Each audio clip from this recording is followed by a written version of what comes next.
안녕하십니까. 매일 아침 조간신문의 주요 기사를 딱딱 풀어서 해석해드리는 조간딱풀 8월 6일 금요일에 인사드립니다. 국민의힘 대권 주자 중에서 빅2 이렇게 불리는 두 사람이죠. 윤석열 전 검찰총장 그리고 최재형 전 감사원장. 물론 두 사람 사이의 지지율은 상당히 아직 격차가 있지만 최재형 전 감사원장이 곧 탄력을 받아서 치고 올라갈 것이다. 자, 이런 분석 때문에 빅2 이렇게 불렸는데 두 사람 다 지금 궁지에 몰리고 있는 것 같습니다. 고민이 있는 건데요. 윤석열 전 총장 같은 경우는 지금까지 처가 문제, 부인 김건희 씨를 둘러싼 여러 가지 논란거리들, 그리고 구속된 장모 문제, 이런 것들이 최대 리스크다. 그리고 다른 부분에 대해서는 별로 크게 리스크가 없는 것 아니냐, 그렇게 전망들을 했는데 막상 대권 도전을 선언을 하고 대중 앞에 모습을 나타내고 나서 여러 가지 설화들, 말실수들이 계속 일어나고 있습니다. 어느 부분은, 일정 부분의 말실수는 제가 한번 설명드린 것처럼 민주당 쪽에서 쳐놓은 어떤 프레임, 막말 프레임, 여기에 막 갇히는 그런 상황도 있지만 실제로 팩트를 잘못 알고 있는, 또 잘못 들은, 어디서 잘못 읽은 그런 내용들을 본인이 계속 이야기를 하고 있기 때문에 이 처가 문제가 최대 리스크에서 지금은 윤석열의 입이 최대 리스크가 아니냐, 이런 이야기가 나오기 시작을 했습니다. 그냥 단순히 이것이 실언, 이런 문제에서 그치지 않고 대통령감으로서의 자질론까지 막 확산을 시키고 있습니다. 민주당에서도 그렇지만은 지금 경선 레이스가 본격적으로 시작된 국민의힘 안에서도 이 윤석열의 대통령 자질론, 이 문제를 거론하는 다른 주자들이 계속 그런 공격 포인트를 갖고 있는 그런 상황이 되고 있는 거죠. 그리고 최재형 전 감사원장도 고민이 있는데 그저께 대선 도전을 공식 선언을 했지만 그 선언을 하고 기자회견에서 일문일답 과정에서 어떤 좀 본인이 잘 모르는 부분, 이 질문이 나오면은 거기에 대해서 대답을 하지 못하고 공부를 더 하겠다, 계속 이런 식으로 이야기하니, 아니 그럼 준비도 하지 않고 대통령 선거에 불쑥 뛰어들었느냐, 이런 또 문제 제기가 나오고 있습니다. 이 상황에서 당초 기대했던 만큼의 지지율 상승도 지금 보이지 않고 있기 때문에 최재형 전 원장도 일종의 갈림길에 선 것 아니냐, 그런 말까지 나오고 있습니다. 결국은 윤석열 전 총장은 특유의 성격대로 막 여러 사람들을 만나서 이 광폭 행보를 하다가 여러 가지 질문을 받는데 본인이 잘 모르는 분야도 많이 있죠. 국정 분야가 얼마나 다양한데. 그런데 그 질문에 대해서 잘 모르는 것도, 확실하지 않은 것도 대답을 하는 바람에 이 말실수가 일어나는 것이고, 최재형 전 원장은 정반대로 이 본인이 어느 정도 아는 것도 말실수를 할까봐 내가 공부가 덜 됐다, 공부하겠다, 이렇게 하니 준비 부족, 이런 이야기가 또 나오는 겁니다. 두 사람의 이것도 상반된 스타일이다, 이렇게도 볼 수 있는데, 자, 이렇게 되니 이 기존의 당내 주자들, 터줏대감들, 국민의힘 계열 정당에서 오랫동안 활동을 했고, 특히 지난 2017년 대선에도 출마를 했던 홍준표, 유승민을 비롯해서 최근에 도지사직을 던진 원희룡까지 전부 이 타겟을 두 사람을 잡고 특히 윤석열에 대해서 집중 포화를 퍼붓고 있습니다. 미천 다 드러났다. 두 사람 다 미천 드러났다. 그래서 우리가 준비된 대통령 후보다. 자, 이런 이미지를 유권자들에게 심기 위해서 대대적인 공세를 펼쳤고, 오늘 조간신문도 그 부분에 거의 다 초점을 맞추고 있습니다. 조선일보 오면 보시면은 이 윤석열, 최재형이 반문만 읽고 킬러 콘텐츠가 없다, 결정적인 한 방이 없다는 것이죠. 두 사람 다 문재인 정권에서 임명을 받아서 수사를 하고 감사를 하다가 반문의 아이콘, 반문재인의 아이콘처럼 됐지만 콘텐츠가 없는 것 아니냐. 결정적인 한 방, 나라를 살릴 그런 결정적인 정책이 없는 것 아니냐. 자, 그런 이야기입니다. 그래서 다른 대선 주자들이 윤석열, 최재형 뜬구름 잡는 소리만 한다. 자, 그리고 반문을 앞세운 정권 교체 메시지는 두 사람 다 선명하지만 이 국민의힘 안에서 나오는 이야기입니다. 그렇지만 자기만의 킬러 콘텐츠가 안 보인다. 그런 지적이 여권은 물론 야권에서도 제기되고 있습니다. 그래서 지금 윤석열은 오늘부터 나흘간, 어제부터 나흘간 여름 휴가에 들어갔는데 이 휴가 때 주로 정책 구상을 한다. 그 대학 교수도 만나고 해서 어떤 콘텐츠를 만드는데 주력한다는 것이고, 최재형 전 원장도 어떤 최재형표 공약을 만드는데 지금 부심하고 있다. 그런 이야기입니다. 자, 이 상황에서 유승민은 어제 기자간담회를 했는데 이 윤석열, 최재형 두 사람을 향해서 공정, 헌법 정신 같은 뜬구름 소리만 하고 있다. 실질적으로 국민 생활에 도움되는 그런 정책은 없다는 이야기죠. 그리고 홍준표도 이 국정은 벼락치기 공부로 안 된다. 이 말을 지금 계속하고 있습니다. 그 옆에 보시면은, 조선일보 사이드에 보시면 어제 제가 잠깐 소개해드린 이 8월 첫 주 차기 대선 주자 적합도 여론조사입니다. 적합도 여론조사인데 4개 여론 그 조사 기관이 공동으로 하는 조사죠. 여기 봐도 이 조사에서는 항상 좀 이재명이 앞서는 걸로 나옵니다. 그래서 어쨌든 윤석열이 22%로 범야권에서 1위고 홍준표 4, 그 다음에 최재형 3% 나왔습니다. 그 유승민 1, 원희룡 1 이렇게 나왔습니다. 자, 이 최재형 이 조사에서는 이 대권 도전을 선언한 그날의 조사치가 거의 뭐 반영이 되지 않았기 때문인지 어쨌든 3%에 여전히 머물러 있는 이 상황인데, 오늘 내일 발표될 조사에서 오늘 또 발표가 되겠죠. 갤럽 같은 데서 얼마나 또 치고 올라갈지 그 부분은 지켜봐야 되겠지만은 아직은 어떤 전망을 했던 만큼의 그 지지율을, 최재형의 지지율을 나오지 않고 있습니다. 뭐 곧 두 자릿수가 될 것이다 이런 전망도 많았었는데 그런 그 움직임이 좀 둔한 것 같고요. 그것이 두 사람은 이 어떤 지지율 반등을 위해서, 최재형은 지지율 반등을 위해서 계속 노력하고 있고, 이 본인의 고향, 본인이 태어난 곳이죠. 잠깐 태어났다고 서울로 이사 왔지만은 경남 진해에서 태어났죠. 그래서 영남권을 찾아서 최재형은 이 본인의 인지도 넓히기에 조력을 하고 있는데, 또 윤석열 전 총장은 실언에 가까운 말을 했습니다. 후쿠시마 방사능은 유출 안 됐다 이 말을 했고, 최재형은 출마 다음 날 영남을 찾아갔다. 보수의 텃밭이죠. 영남에서부터 인지도, 지지율 높이기 위한 활동을 시작했다는 것이고, 윤석열은 지지율 1위, 윤석열은 또 설화를 일으켰다는 이야기입니다. 보수 민심 공략 나선 최재형, 이명박 박근혜 전 대통령 사면은 바람직하다 이런 이야기를 했고, 3일 동안 고향 진해를 찾고 또 박정희 생가 대구 경문도 방문을 합니다. 그리고 정의아 전 국회의장을 비롯해서 38명이 지지선언을 하고, 이런 식으로 지금 분위기는 몰아가고 있는데 지지율은 아직 그만큼 뜨지 않고 있는 그런 상황이죠. 후쿠시마 방사능 유출 문제는 한겨레 신문에서 아주 자세히 쓰고 있습니다. 좀 이 진보 성향의 언론이기 때문에 공격을 하는 것이죠. 점입 가경 이렇게 표현했습니다. 점입 가경 윤석열, 이번엔 후쿠시마 방사능 유출 안 됐다. 점입 가경, 말실수가 점입 가경이라는 이야기죠. 자, 여기 이렇게 이야기하면서 윤석열 쪽의 해명도 물론 뭐 싫었습니다.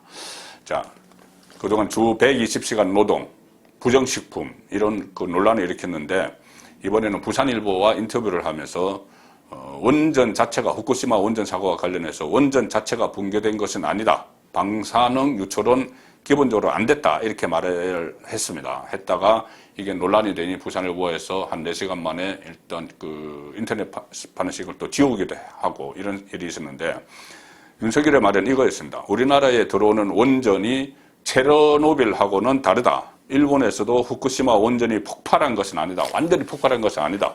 그리고 지진과 해일이 있어서 피해가 컸지만 원전 자체가 붕괴된 것은 아니다. 그러니까 방사능 유출은 기본적으로 안 됐다. 자, 이 이야기를 했는데, 실제로는 그 IAEA 국제원자력기구도 수소 폭발을 했다. 그래서 지붕이 날아갔고 또 방사능이 유출됐다. 그렇게 그 규정을 했는데, 일단 윤석열은 그것이 지진과 해일 때문이지 어떤 그 설계 안정성 때문이 아니다. 이 말은 뭐예요? 왜 하냐 하면은 문재인 정권의 탈원전 정책에 대해서 반대를 하면서 하는 이야기입니다. 설계 안정성 같은 문제가 아니고 후쿠시마 원전도 자연재해, 지진이나 해일 때문에 그렇게 원인이 된 것이지 원자력 발전소 자체가 위험한 건 아니다. 일본과 우리는 이제 환경이 다르다. 자, 그 이야기를 하는 건데 거기서 방사능이 유출 안 됐다. 자, 또 어떤 이 방사능 유출 안 됐다는 극우 단체에서 주장을 하는 것이죠. 일본의 극우 단체에서. 그렇기 때문에 이것이 또 어떤 편향된 쪽의 이야기를 듣고 말을 그냥 한 것 아니냐. 자, 이런 이야기가 나오는 겁니다. 자, 한겨레 신문 오면은 그래서 보시면 그 옆에 준비 부족 드러났다. 줄 세우기 구태다. 당내 경쟁자들도 두 사람을 집중 견제하기 시작했다. 이야기가 한겨레 신문도 싣고 있는데, 야, 이 한국일보 보시면은 8면 한 면을 통해서 공격을 합니다. 윤석열, 특히 윤석열 때리기를 합니다. 자, 원희룡, 유승민, 윤희수 차례로 윤석열을 공격하는, 자, 이 기사를 아주 크게 다루고 있죠. 그러니 지금까지 좀 숨죽이고 있던 정중동의 행보를 보이던 당내 터줏대감들, 기존의 대권 주자들이 윤석열 때리기에 본격적으로 나섰다는 겁니다. 원희룡은 비호감 발언을 많이 한다. 유승민은 위험한 발상을 많이 한다. 윤희숙은 준비가 안 됐다. 이렇게 때리고 있고, 자, 1등을 향한 경쟁자들의 동시다발적 공격이 시작이 됐는데 한국일보는 이렇게 표현합니다. 먹잇감도 풍부하다. 윤석열을 공격할 수 있는 여러 가지 소재들이 많다는 이야기죠. 지금껏 윤석열을 대놓고 공격한 야권 주자는 홍준표 거의 유일했다. 그런데 최재형마저도 지금 윤석열을 공격하기 시작했다. 대권 출마 기자간담회에서 어떤 보수 정권 수사 책임론 같은 것을 제기를 했었죠. 그 문제를 이야기하는 것이고, 유승민은 경제통답게 그 윤석열의 발언 하나하나를 지적하면서 논리적 모순을 까발리고 있다. 그리고 윤석열의 호의적이던 원희룡도 전혀 준비가 안 된 민심의 의구심과 함께 비호감과 분노를 일으키는 발언을 하고 있다. 이렇게 윤석열을 공격을 하기 시작했습니다. 그리고 또 홍준표 다시 나섰습니다. 한 분은 하시는 발언마다 갈팡질팡 대변인 해설이 붙고 윤석열을 공격하는 것이죠. 그리고 또 한 분은 준비가 안 됐다고 이해해 달라고 하고 있다. 최재형 기자회견에서 그런 이야기를 한 것을 공격을 하고 있습니다. 자, 기존 주자들은 이 윤석열과 최재형은 전혀 준비가 안 됐다. 이렇게 이야기를 한 것으로 그치지 않고 본인들의 정책 구상을 이제 밝히기 시작을 했습니다. 차별화를 하는 것이죠. 그냥 검사만 하고 판사만 하던 사람들과 우리 기존 정치판에서 여러 가지 경험을 했던 사람은 다르다. 이렇게 정책 역량을 가시를 하는 것이죠. 동아일보 보시면은 홍준표, 유승민, 원희룡, 홍준표는 사법시험 부활, 유승민은 육아휴직 3년 주겠다. 원희룡은 반반주택, 첫 내 집 마련 때 국가가 비용의 절반을 부담한다.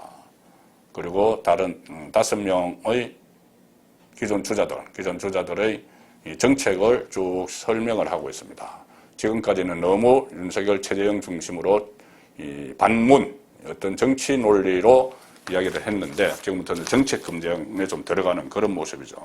윤석열, 최재형 대세론 경쟁에 맞서서 정책 이슈 선점에서 차별화 움직임을 보이고 있다. 기존 주자들의 움직임이 지금부터는 언론에 많이 소개가 되고 있습니다. 자, 민주당은 뭐 지금 본경선 중이죠. 장외에서 들어온 사람 없는데 본경선을 하면서도 이재명, 이낙연 1, 2위 후보가 이전 투구 같은 싸움을 벌이고 있죠. 그런데 민주당에서도 제가 그제 계속 말씀해드린 대로 당대표 리스크, 국민의힘 이준석 당대표 리스크처럼 민주당도 당대표 리스크가 있습니다. 송영길 대표가 너무 이재명에게 편파적으로 하는 것 아니냐, 그런 논란이 일어나고 있죠. 그래서 국민의힘에서는 이준석 자기 정치 논란이 일어난 지 오래됐고, 여야 모두 대선 국면에서 당대표 리스크를 안는 그 전 선거에서는 볼 수 없던 그런 일이 지금 일어나고 있습니다. 이 경향신문 6면에서 대선 국면에서 뛰는 후보, 대선에 막 뛰는 후보가 있는데 그 위에 튀는 당대표가 있다. 이렇게 양쪽 모두 당대표 리스크가 있다는 것을 이야기를 하고 있습니다. 서로가 경선 국면에서, 대선 국면에서 당내 경선을 할 때의 당대표는 조연 역할을 하고 판만 깔아줘야 되는데 송영길도 그렇고 이준석도 그렇고 본인들이 주연처럼 행동을 한다. 이것이 리스크다. 자, 경향신문의 분석입니다. 민주당 송영길, 경선 연기 재난지원금 이런 데서 존재감을 가시하고 있다. 대선 주자들이 아니 대표가 자기 정치를 하는 거야 이렇게 비판을 하고 원팀이 오히려 방해가 된다. 대선 주자들 원팀으로 쫙 해서 부모를 일으켜야 되는데 이재명만 편파적으로 하니까 당대표가 오히려 방해가 된다. 자, 이 이야기입니다. 과거 대선 후보를 돕고 당을 관리하는 이른바 병풍 역할이 대선 전국에서의 당대표의 전통적 모습인데 이 비주류로 당권을 잡은 송영길 그리고 첫 30대 영선 대표 이준석 논란을 일으키고 있다. 국민의힘 이준석은 지금 싸움권 역할로 논쟁의 중심에 섰다. 안철수와 합당 문제를 놓고 계속 싸우죠. 그리고 대권 주자들과 주도권 다툼 이 리스크도 있다. 대권 주자들을 계속 불러 모읍니다. 계속 불러 모아서 뭐 쪽방촌에 봉사활동을 가자 해서 쫙 불러 모았는데 뭐 빅4 안 갔죠. 윤석열, 최재형, 홍준표, 유승민은 안 갔습니다. 그리고 어제 또 다 회의하자 또 그랬는데 또 거기 또 유력주자들은 쭉 빠졌죠. 본인이 중심으로 막 다니면서 회의도 하고 막 하려고 하는 겁니다. 본인 이준석 중심으로 당대표들을 거느리고 그리고 또 오늘도 신촌에서 대선 주자들을 다 불러 모아서 당원 모집 행사를 할 예정이고 매주 수요일마다 대선 주자들이 참여하는 타운홀 미팅도 검토 중이다.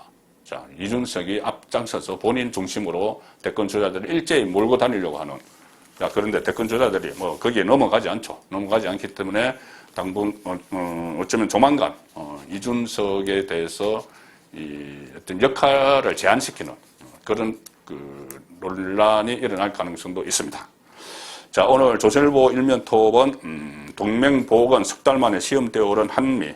얼마 전에 남북 통신선이 갑자기 복원이 됐죠. 복원이 된 것이 또 김정은이 먼저 이야기한 것이냐 이것을 놓고 국정원과 청와대 사이에 뭐 티격태격하고 이런 일도 있었는데 어쨌든 복원이 되고 나서 김여정이 나왔어서 김여정이 노동당 부부장이죠, 북한. 김여정이 나서서 그러면 우리가 그 통신선을 다시 이어줬으니 이번에 예정된 한미연합훈련 하지마 이렇게 됐습니다. 그런데 또 김여정이 하명인가 이래서 민주당 의원 74명이 연기하자 이렇게 또 연판장을 돌리는 이런 상황이 됐습니다. 그래서 동맹보건 얼마 전에 그 5월 달에 한미 정상회담을 통해서 바이든과 문재인이 동맹보건 이런 이야기를 했죠. 그런데 석 달 만에 지금 김여정의 말 한마디에 깨지고 있습니다. 왜 이렇게 되느냐? 이것은 조선일보 3면에서 한미 훈련 연기로 남북 이벤트 노리는 것 아닌가? 이 분석이 나옵니다. 그리고 연합훈련 명분으로 미국에서 그때 백신 가져왔죠. 그래서 예비군들과 이렇게 민방위의 얀센 백신 이 100만 명분도 맞고 했는데 연합훈련 명분으로 백신까지 받아놓고 훈련 말자는 여당. 그런데 단순히 이것이 남북관계가 진전되기를 한반도 평화를 위해서만 하는 것이냐. 아니면은 이렇게 해서 남북 정상회담을 성사시켜서 이 다음 대선, 3월 대선에 이용을 하려고 하는 것이냐. 실제로 내년 2월에 열리는 베이징 동계올림픽이 있죠. 거기서 남북 정상회담이 열릴 가능성이 있다는 분석을 이 윤건영, 문재인의 복심, 윤건영 의원 또 대선 주자 이낙연이 내놓고 있습니다. 2월 달에 남북 정상회담이 열리면은 3월 달 대통령 선거에 상당한 영향을 미치겠죠. 그래서 그때까지 다 내다보고 지금 군사훈련도 중단시키려고 하는 것 아니냐. 그런 분석이 나오고 있는 겁니다. 8월 6일에 보내드린 조간딱풀이었습니다.